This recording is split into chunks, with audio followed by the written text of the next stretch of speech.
Hey, this is Lou from YA Strength, and for many of you that subscribe to my channel, you may already know that I enjoy intermittent fasting and I've been doing it for years now. And I do it because it's great for your overall health and because it's an effective weight loss management tool or strategy overall. So it's a plus for me. But for those of you who are just hearing about intermittent fasting for the first time, or if you're that person that believes that you'll never do intermittent fasting because that's absolutely unhealthy and that it puts your body into starvation mode and that you'll go crazy, it's not that deep. I'm here to tell you that intermittent fasting is not as crazy as it sounds. So keep on watching and stay tuned. Don't forget to show love, subscribe, and help me grow.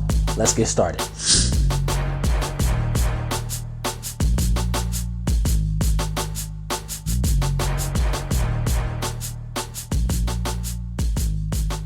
Okay, so if you're watching this video, you probably already know what intermittent fasting is, so I won't give you a big description or get into too much detail. But long story short, intermittent fasting is when you abstain or withhold from eating any foods for a specified period of time. The most common approach to intermittent fasting is the 16-8 method or approach, where you are fasting for 16 hours and you have an 8-hour eating window.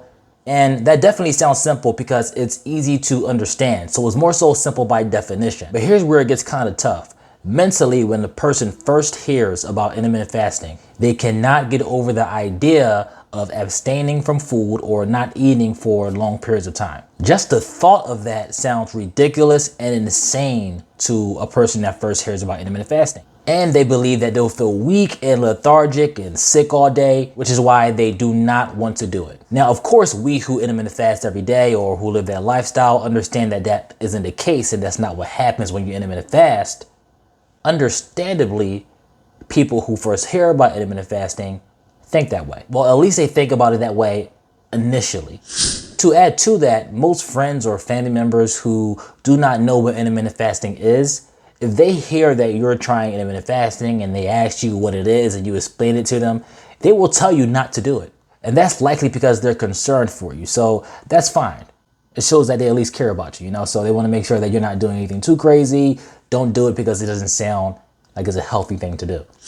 And I'll be honest, when you're describing intermittent fasting to someone, it especially doesn't sound good to most people in our society today, where we are accustomed to the notion that we have to eat throughout the day, food or snacks to keep the body going strong. So of course, if you tell anyone that you're intermittent fasting and they don't know what it is and you only just describe it to them by definition, they're gonna think it's bad for you because you're not eating any food. They're gonna think intermittent fasting sounds crazy. So if you're thinking about intermittent fasting, here's why abstaining from food or not eating for long periods of time is not as crazy as it sounds. So listen up. On average, most adults sleep anywhere from 7 to 10 hours per day. In other words, most people by default already don't eat for 7 to 10 hours per day. And that's obviously because you can't eat while you're sleeping. So let's settle on 8. Let's say you're intermittent fasting and last night you slept for 8 hours, which means that you didn't eat for 8 hours, or AKA you fasted for at least 8 hours minimum. So I said 8 hours minimum because although you slept for 8 hours, who's to say that you didn't eat for the couple of hours prior to you went to bed? You probably ate your last meal and you were up for about 2-3 hours before you fell asleep. So really it could be anywhere from 11 to 12 hours of you already fasted by the time you wake up. So you would already be halfway through your fast the minute you open your eyes and wake up in the morning if you were doing a 16-hour fast.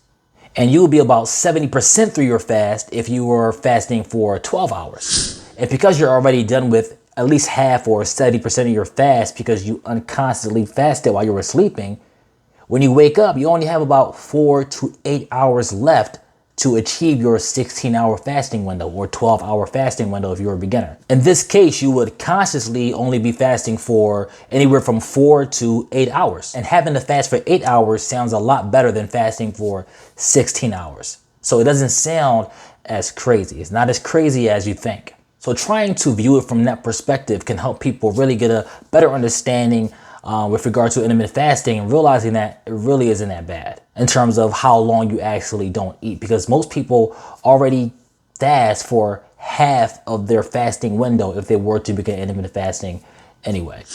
To add to that, when you explain to someone that intermittent fasting can be just consciously fasting for an additional 4 to 8 hours, they sometimes realize that they've been already regularly fasting. And this is oftentimes because of their long work schedules or just their busy lifestyle in general. So if you include that, intermittent fasting is more common than you think. Bottom line, intermittent fasting is not as crazy as it sounds. You just got to think about it differently. You already fast overnight when you sleep. It's just about fasting an additional 4 to 8 more hours when you wake up. I hope you found this video helpful and informative. Be sure to comment below and let me know your thoughts and give me some feedback.